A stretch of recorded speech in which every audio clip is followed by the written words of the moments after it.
L'idée était de dire aux entreprises, considérez chaque candidat comme un client potentiel. D'accord. Moi, j'ai connu l'époque quand même, dans les années 90, où un candidat, c'était un pauvre chercheur d'emploi. Maintenant, en 2022, un candidat, c'est le fils, le frère, la sœur, la femme de quelqu'un qui est un potentiel client, qui peut lui-même être client de l'entreprise. Et quand les entreprises le réalisent, elles portent un autre regard sur les candidats. Travailleuses, travailleurs. 1 million d'emplois verts dans ce pays. Le télétravail sera à nouveau généralisé. Quoi qu'il en coûte. Qui décrochera le job? Patati et patata. Bonjour à toutes et tous et bienvenue dans cette émission Patati et Patata, l'émission qui va chercher l'information RH là où elle se trouve. Auprès des experts qui vivent, Thibaut, les ressources humaines au quotidien. J'en ai bien conscience. On entend et on lit de la part d'un grand nombre de personnes des conseils, des best practices, des tendances. Et patati et patata, pour remettre un petit peu d'ordre dans tout cela, nous sommes ravis, mais alors vraiment ravis, de recevoir notre experte du jour, Christelle Defoucault, conférencière et formatrice sur la marque employeur et la marque candidat. Bonjour Christelle. Bonjour Jérémy. Bonjour et bienvenue. Bonjour Longtemps Thibaut. qu'on voulait vous inviter. Ça fait un petit moment parce qu'effectivement, vous êtes une figure emblématique du monde du recrutement. Il faut quand même le souligner. Vous êtes salué par le label Top Voice de LinkedIn. Est-ce que c'est un label qui peut constituer une certaine fierté? Je pense que oui. On va ensuite parler de votre chaîne YouTube, Le Grand Jeu de la recherche d'un job. Je pense que vous amusez beaucoup avec l'aspect du recrutement et des entretiens. Vous allez nous expliquer aussi pourquoi et d'où ça vient. Et sur LinkedIn, vous animez aussi une session live audio tous les dimanches, un podcast qui s'appelle Trouveur d'emploi, sans oublier les livres que vous avez écrits. J'ai une première question, vous avez encore des choses à dire.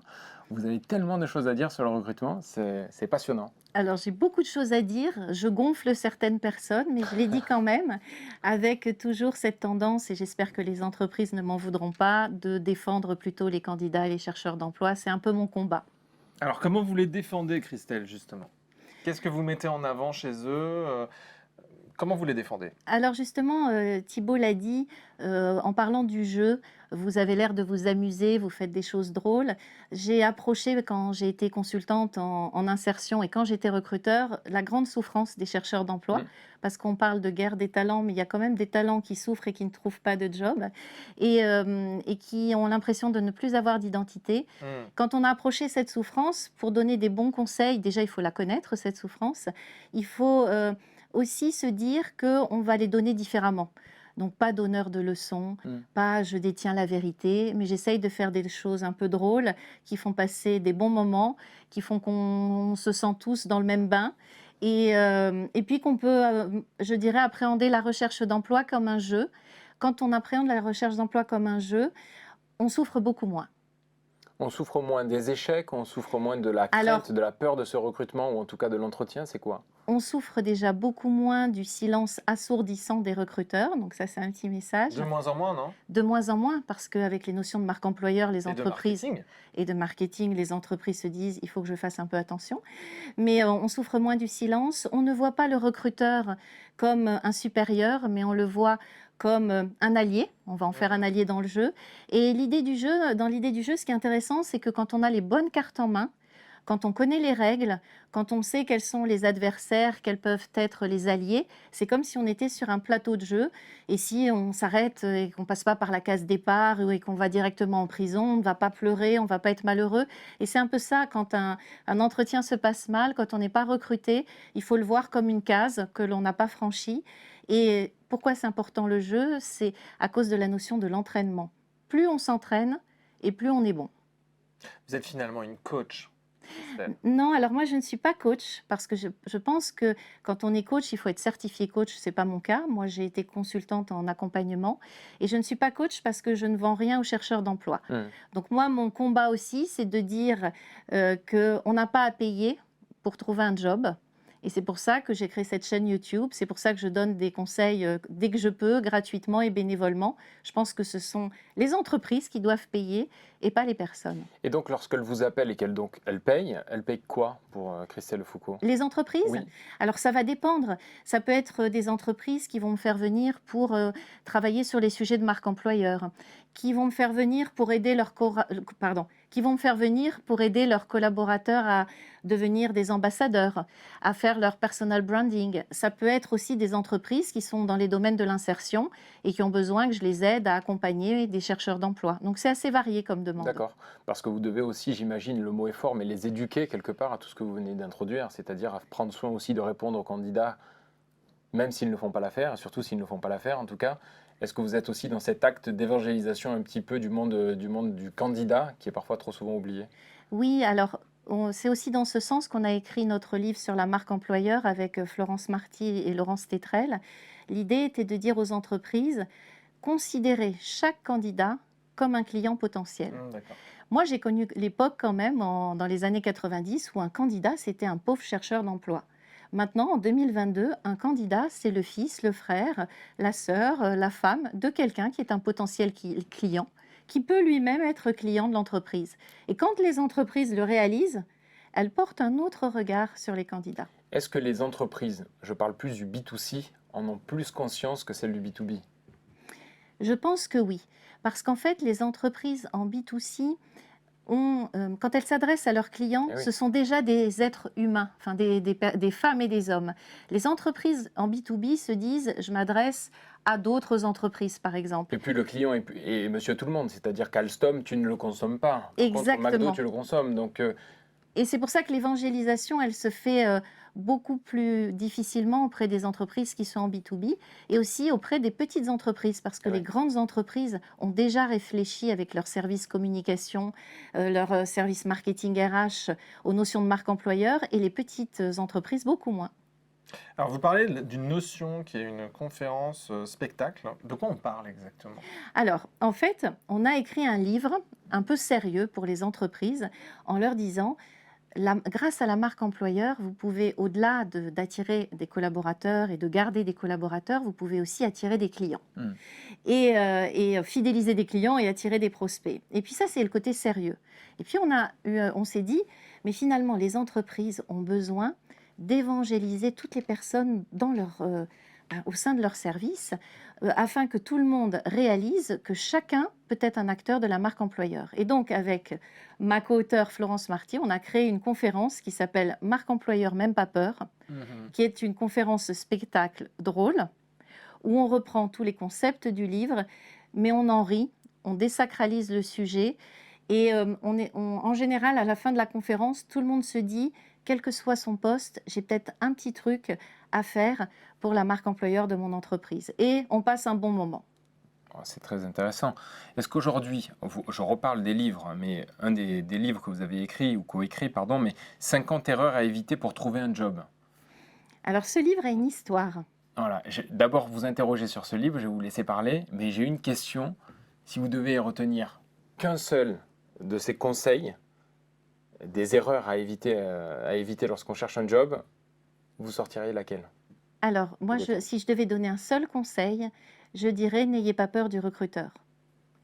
Parce que, en fait, le recruteur, même si... Alors déjà, le recruteur peut avoir aussi peur que vous, notamment parce qu'il a peur de se tromper, et puis il est peut-être débutant, et puis il a peut-être passé une mauvaise nuit, et puis il s'est peut-être engueulé avec sa femme, et puis il a des soucis. Donc le recruteur est dans le même état que vous, c'est la première chose. Ne voyez pas le recruteur comme un examinateur, parce que c'est le souci quand on est en recherche d'emploi et qu'on passe un entretien, surtout les jeunes, on a l'impression qu'on est un étudiant face à un examinateur et on se met en position basse. Donc n'ayez pas peur du recruteur. Et puis aussi, pourquoi n'ayez pas peur du recruteur? C'est que le recruteur a autant envie que vous de vous recruter. Il a envie de créer une Vous alliance. le dites avec conviction parce que vous Ah, avez mais un passé de recruteuse. Mais complètement. Moi, je sais que j'ai eu peur quand j'étais recruteur. Ouais. J'ai eu peur, par exemple, de recruter des comptables. J'ai jamais rien compris à la comptabilité. Un CV de comptable, pour moi, ça veut rien dire. Quand je recrutais un comptable, j'étais en incompétence et j'avais peur. Mais je voyais que la personne en face avait peur aussi. J'ai envie de dire, n'ayez pas peur, créez une alliance. Le recruteur n'est pas là pour vous casser. Le recruteur, c'est pas quelqu'un de méchant qui se dit en se réveillant le matin, yes, je vais me faire des candidats toute la journée, je vais les casser, je vais leur poser des questions horribles. Vous avez le sentiment que c'est ce qui se dit Ça peut se dire côté candidat. Ouais. Moi, j'ai plein de jeunes qui me contactent et qui me disent « Madame de Foucault, j'ai hyper peur, j'ai un entretien la semaine prochaine, je suis sûre qu'on va me dire que j'ai pas assez d'expérience. » Mm. Et je leur dis, mais si vous êtes convoqué, c'est que le recruteur pense que vous êtes la bonne personne. Il n'est pas assez débile pour vous dire, si vous êtes la bonne personne, que vous n'avez pas assez d'expérience. Il n'y a peut-être pas assez de CV. Alors, on pourrait se dire ça, mais en fait, ce qui se passe, c'est que quand on dit à un jeune qu'on a reçu en entretien qu'il n'a pas assez d'expérience, en fait, c'est qu'il n'a pas réussi à convaincre. Mais donc, ce que je veux rassurer les gens en disant, si vous avez un entretien, c'est que vous êtes a priori la bonne personne. Évidemment. Et je rajoute, dans le « n'ayez pas peur du recruteur », attention, si le recruteur est gentil, vous sourit, vous regarde avec amour, ce n'est ni votre psy, ni votre ami. Et donc, il faut toujours avoir en tête qu'on n'a pas peur du recruteur, mais qu'on doit le considérer comme un potentiel client. Mhm.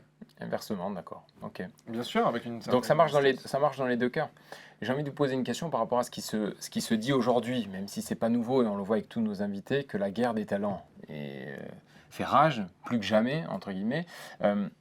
On parle d'une inversion des forces aujourd'hui, que le candidat a beaucoup plus de pouvoir que ce qu'il n'en avait hier. Est-ce que c'est vrai et est-ce que ça rejoint ce que vous dites finalement? Est-ce que presque vos conseils sont presque là aujourd'hui, sur ce cas précis, presque pas un peu obsolète, étant donné que le candidat sait qu'il a beaucoup plus de poids aujourd'hui, ou c'est une erreur de penser ça?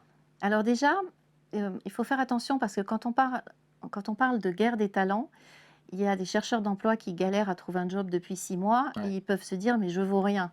Donc il y a aussi des secteurs, il y a des métiers où il est plus difficile de trouver un job que d'autres. Mais c'est vrai que pour les entreprises, il y a cette notion-là de guerre des talents. Alors moi, je ne vous cache pas que je la trouve intéressante à mon niveau, parce que je me bats pour ça depuis des années. Je voulais que les forces s'inversent.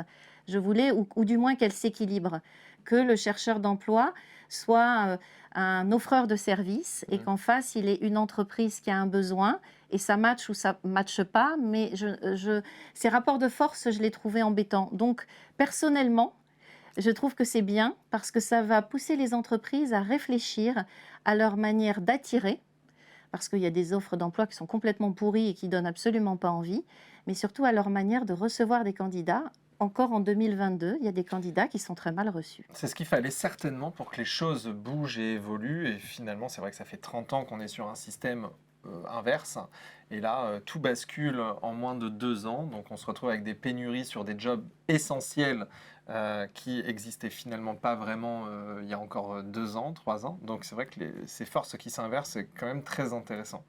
Peut-être si on sort en fait de cette partie-là, Christelle, vous êtes aujourd'hui très présente sur LinkedIn, vous prenez souvent la parole, vous n'avez pas votre langue dans la poche.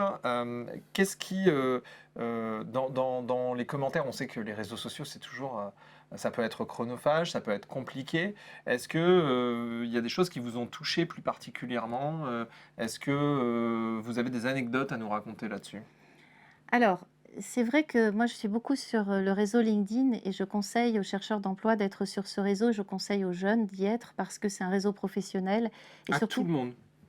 tout le monde, parce que de plus en plus, on voit tout type de métier, tout type d'âge aussi.